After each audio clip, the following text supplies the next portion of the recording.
Jim, we're happy to have you. Thank you for joining us today. Jim Verzino is the co-founder and entrepreneur in residence of Windham Grows.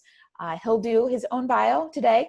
And so it rests with you, Jim. Thank you so much for joining us, and feel free to take it away. Thank you very much. Yeah, hi, everyone. Thanks for having me.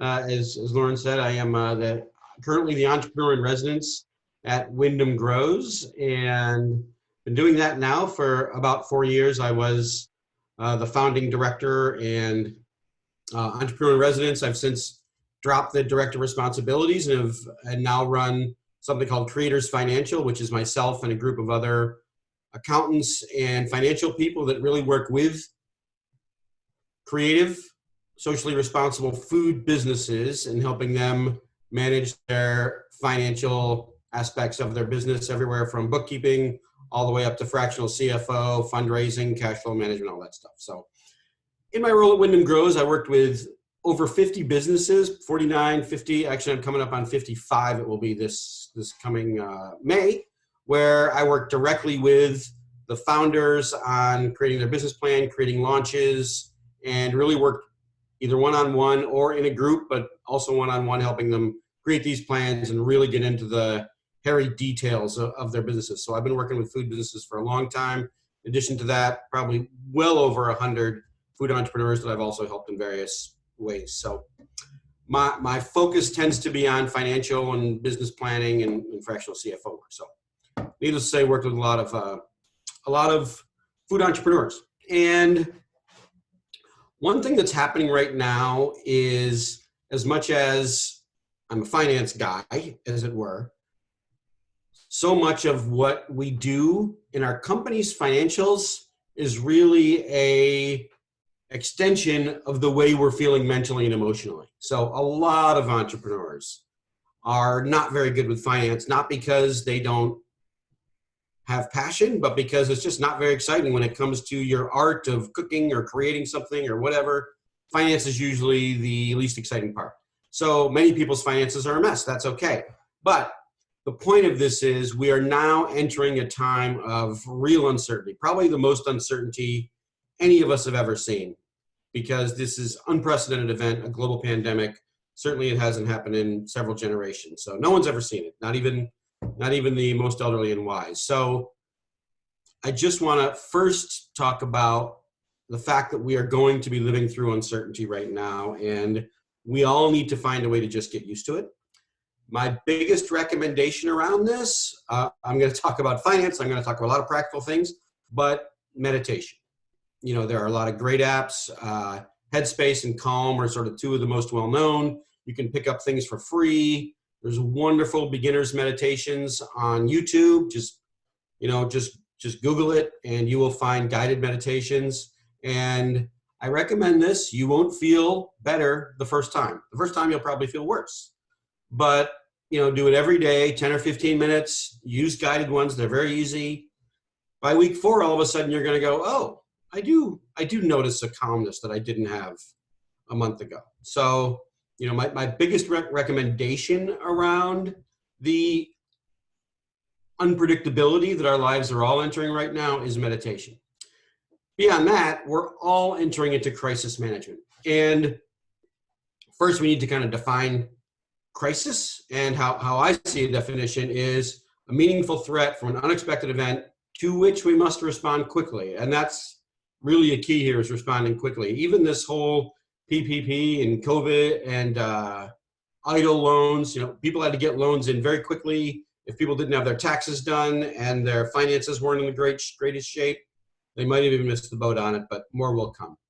The point of that is to talk about the fact that I don't really like the term wartime, quite honestly, but there is a concept here around how we manage, and all of us manage in different personality types.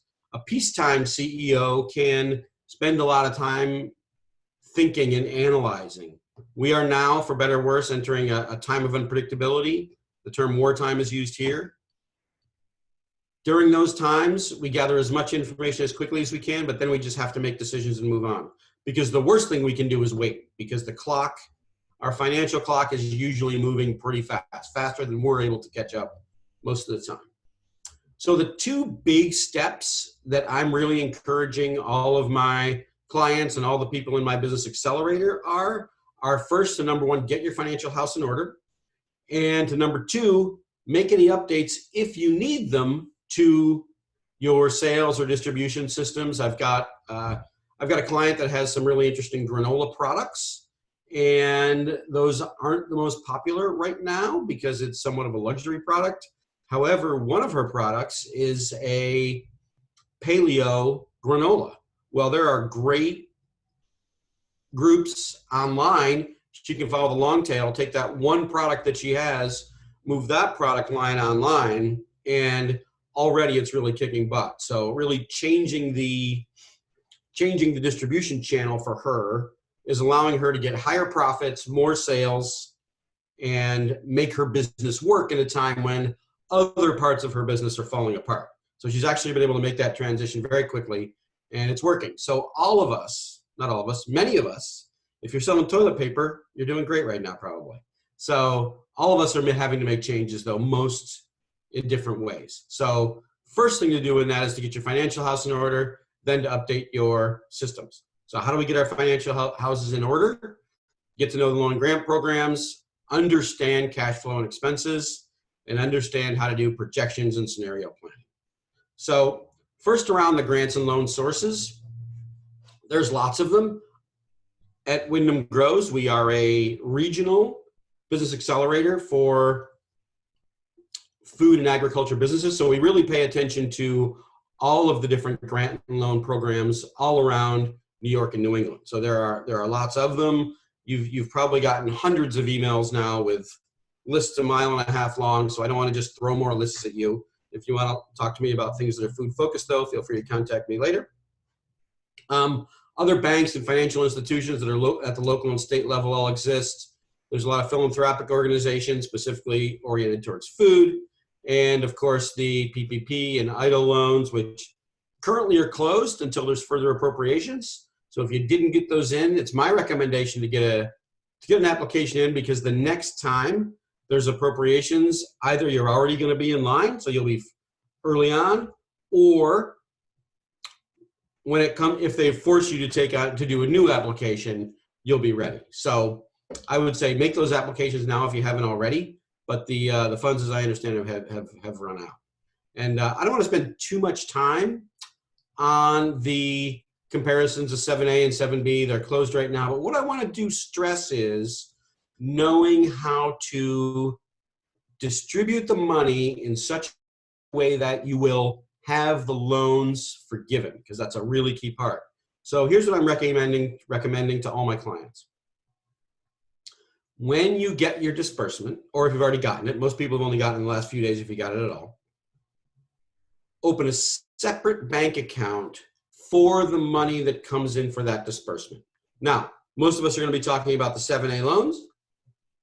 Any money that you use from the 7A loan, you need to use at least 75% for payroll, and that can include your own payroll, by the way, as well as 25% for rent, mortgage interest, and utilities. There's a few other details, but not that relevant. So you need to be able to show you're using all that money for those purposes. So now, if you've got more than one employee, the challenge is you've already got a payroll system set up. It comes out of a specific account, usually goes to direct deposit. You don't want to be mucking with that. But here's what I'm advising everyone to do, particularly for payroll, but also for utilities and mortgage and rent. As you're making those payments, so let's say on the 13th and 28th of every month, you make the full payroll payment that goes to your payroll company. Take the exact amount from the new account that you've created just for your 7A loan and move that exact same amount into the checking account, which then gets dispersed the next day.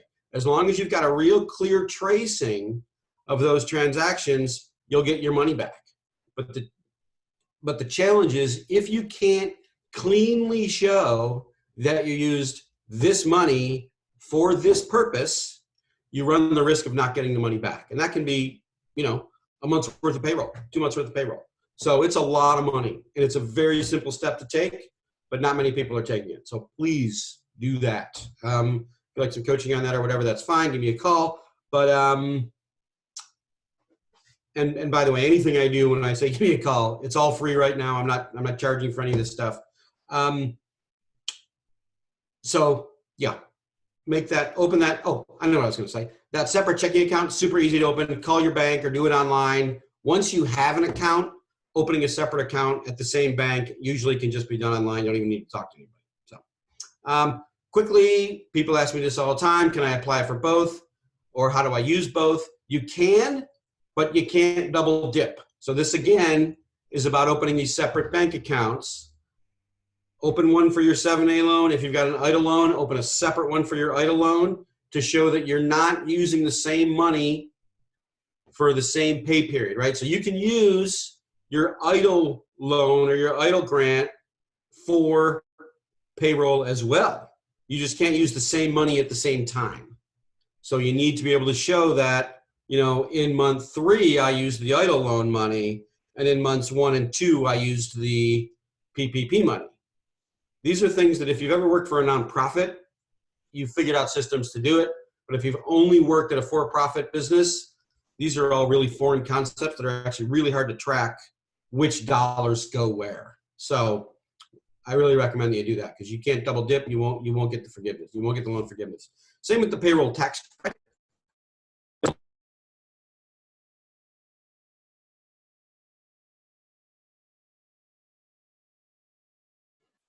Oh, we may be having some technical difficulties here.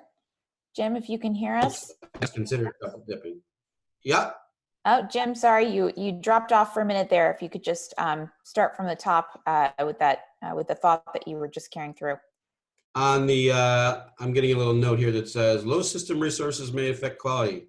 Try closing some apps. Okay, hang on one second. Let me close a couple apps here.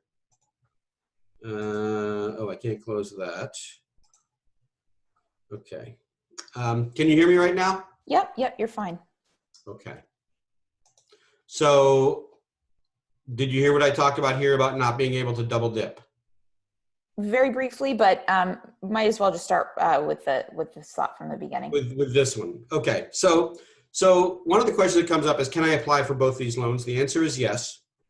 The challenge, though, is the tracking of your money. Like I said, you need to, if I were you, you don't need to, but you need to show that the money is being used for the purpose that you say. So the EIDL loan can also be used to cover labor costs, but the PPP loan, in order to have it forgiven, needs to be used for labor costs in the first 8 weeks after the loan is given to you. So if you get the money on the 13th and your next pay period starts to the 15th, from the 15th of April, May, June, through the June 15th payroll, you need to use that money for those 8 weeks of payroll.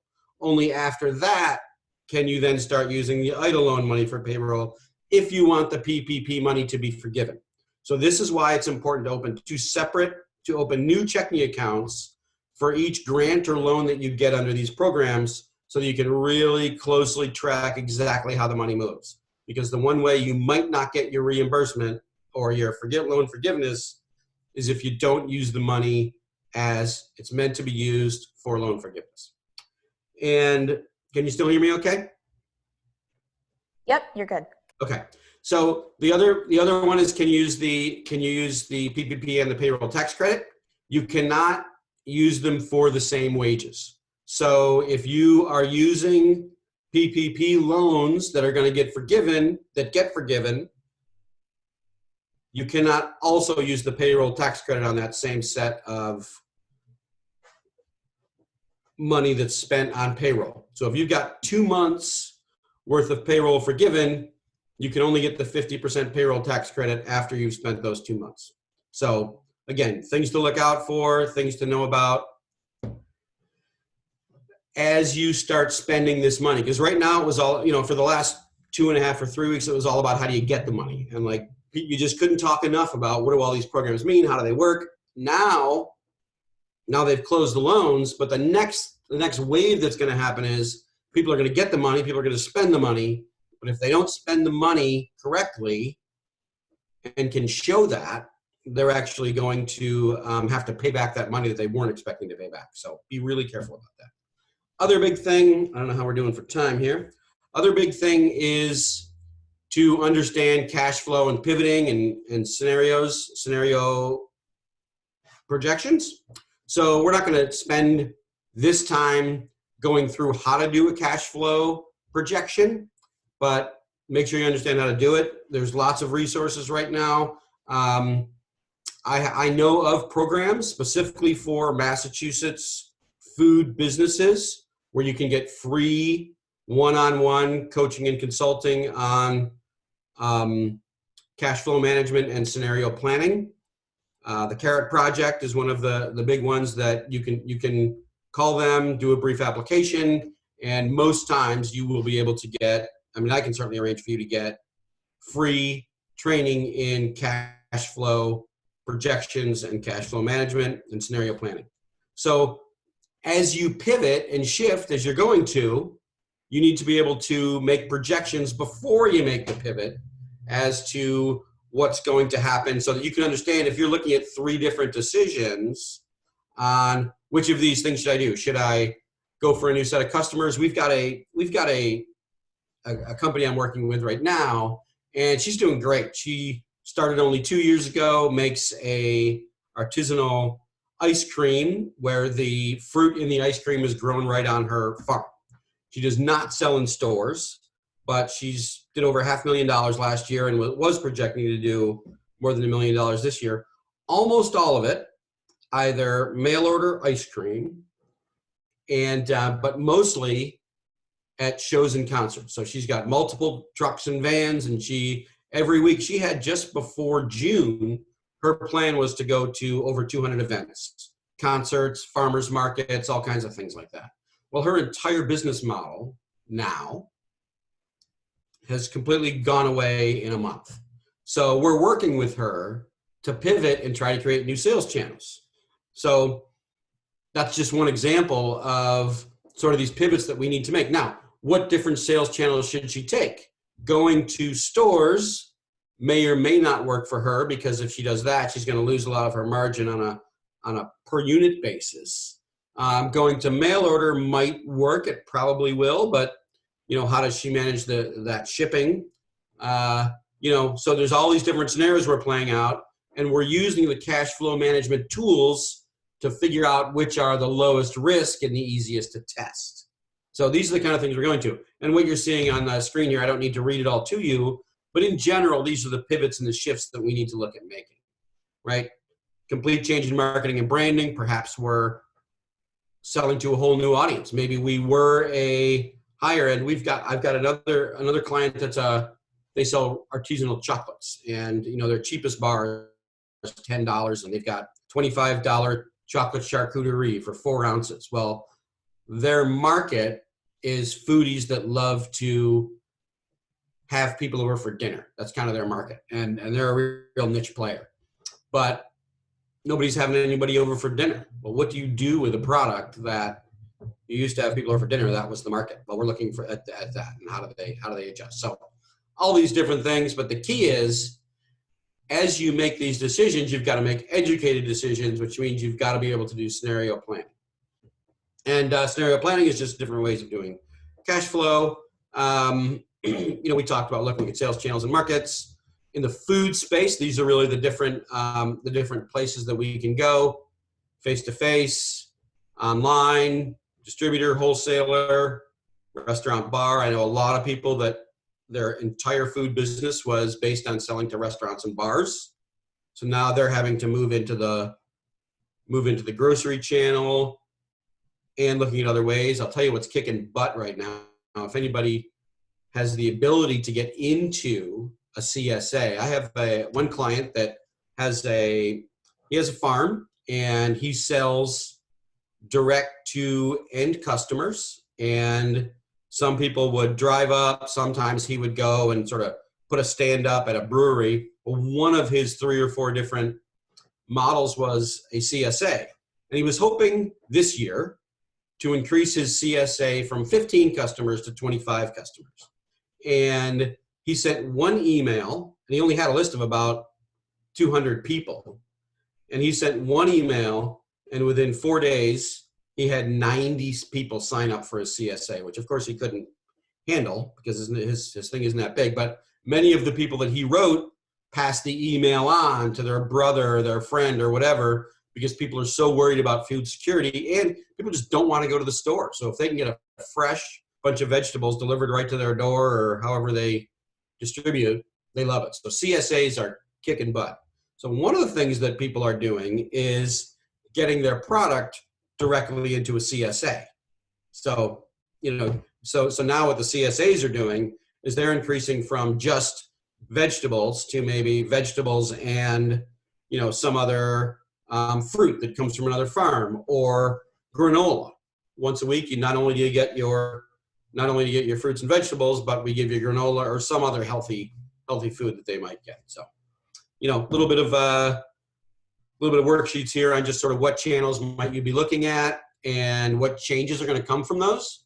So, for instance, for those that are switching from face-to-face to online, their personnel costs are going way down because they're not online, because they're not having to have all these people out in the field, but their advertising costs are going way up. And this is all the scenario planning that we need to do before we make these decisions. They shouldn't take long to make these decisions, but you want to get all the data you can before, right? It's the wartime CEO again. You want to be able to look at all your different scenarios, do as best of a guess as you can and get going, but make as best educated guesses as you can, as opposed to, just going by gut, which a lot of us can do. And lastly, I just want to kind of make an announcement. Windham Grows is the business accelerator in which I'm entrepreneur in residence. We are doing another cohort that starts in mid-May. We're closing applications soon. However, this particular cohort, we only work with companies that are already up and running. It's free. I don't make any money from it. But it's for any New England-based food and agriculture business. And this particular cohort, we're going to focus purely on COVID-19 disaster planning and disaster management. So getting companies from wherever they are now to staying in business and staying resilient through this current situation to come out the other end. So it's going to be a really interesting one. It's only open for, I think, until the end of April that we're taking applications. Feel free to go to windhamgrows.org to see more. And, you see a video there more about what we do and things like that. But I would recommend, if anyone wants to do that, you can do that. What we normally do is convene 3 weekends over a 4-month period in Brattleboro, Vermont. Right now, there's not going to be any convening. If by chance there's convening allowed in July, we probably would do some group get-togethers, but right now it's going to be an all online program. And the curriculum from the program is going to come from the feedback we get from the people that are in the program. So we're gonna revamp the program. We have ideas of what we want to do, but we're going to talk to all the people that are going to be in the program, find out what it is they want, and then design our curriculum. The 2 primary people are myself and someone named Nat Rexroad. She was the founder of Road Crew Crunch, which was a snack product that she bought, that she started on her own, started out of her house, built it up, sold it for lots of money, let's say. So these are different ways to get a hold of me, which you can do. And I have to say, I'm not terribly used to this format of only me talking without getting feedback. So I'm a little bit uncomfortable with it. So I hope it went okay. And I'm happy to take any questions. Thank you very much, Jim. You did a great job. And really appreciate all of the tactical advice and work plans that you provide in the presentation as well. So as a reminder, everyone can get this information on our YouTube channel and listen to this presentation in full there. It will be posted by the end of today. And please do share it with those you may know who could benefit from this information as well. So if we have any questions in the 3 minutes we have left before 1:30. Oh, I'm sorry I spoke so much. I didn't know. No, you're fine. There's good information. Please unmute yourself now, and you're welcome to ask or submit a question to me via the chat, and I'm happy to relay it to Jim. Good afternoon. Hello. Hi, this is George from Elevated Green Health. Thank you very much, Mr. Verzino. Appreciate it, particularly the easy digest of the PPP as well as payroll tax. I've written a series of articles for the Dig with my partner David Vinovitz about just those same topics. So hopefully there will be more money coming through. My question for you is, in the next cohort of Windham Grows, would you be open to considering a high quality food product that was either hemp or THC infused, so cannabis food business? Talk to us about that. One of the challenges that we have is one of the ways that's can be funded is through federal grants. Mm-hmm. So, but now it's all over the place. So I can't say that we're making specific decisions on that right now. So we'd have to get together on that with the people that are in charge of raising the money. And it's definitely not out of the question. We've had plenty of hemp products in there, and we've had hemp growers, THC, not so sure. I mean, I have to think. Some of them have had THC. You're gonna have to get in touch with me. I guess the long answer to that is yes, probably. How's that? Thank you. Appreciate it. Good honesty too. Great. Well, I think we all know companies like that could benefit from your program, Jim. So, so we'll certainly send them along to learn more information. Well, we're almost at time. I did want to thank Jim for joining us and for sharing all of that information. We really appreciate it. I know I was taking lots of notes myself about how hopefully we can use those funds here. But the guidance is much appreciated and helpful for our community. So thank you for sharing your guidance. And if you'd like to connect with Jim, please do so directly through the information that he's provided on the screen. Thank you all for tuning in. We hope this has been helpful for all of you in your work and your community. And please do join us tomorrow for Lori Dermott, who is the CEO of the Hartman Group, which is based out of Washington, who will be speaking about evolving consumer food choices and trends in the time of COVID and what we can expect on the back end of this coming out and revisiting a potentially new normal for retail and for consumers as well. So as a reminder, all information can be found at branchventuregroup.com/servingupsupport. And if you have feedback, we are welcome to it. Info@branchfood.com is where you can connect with us. So thank you all for joining. Thank you again, Jim. And we look forward to reconnecting tomorrow. Thanks.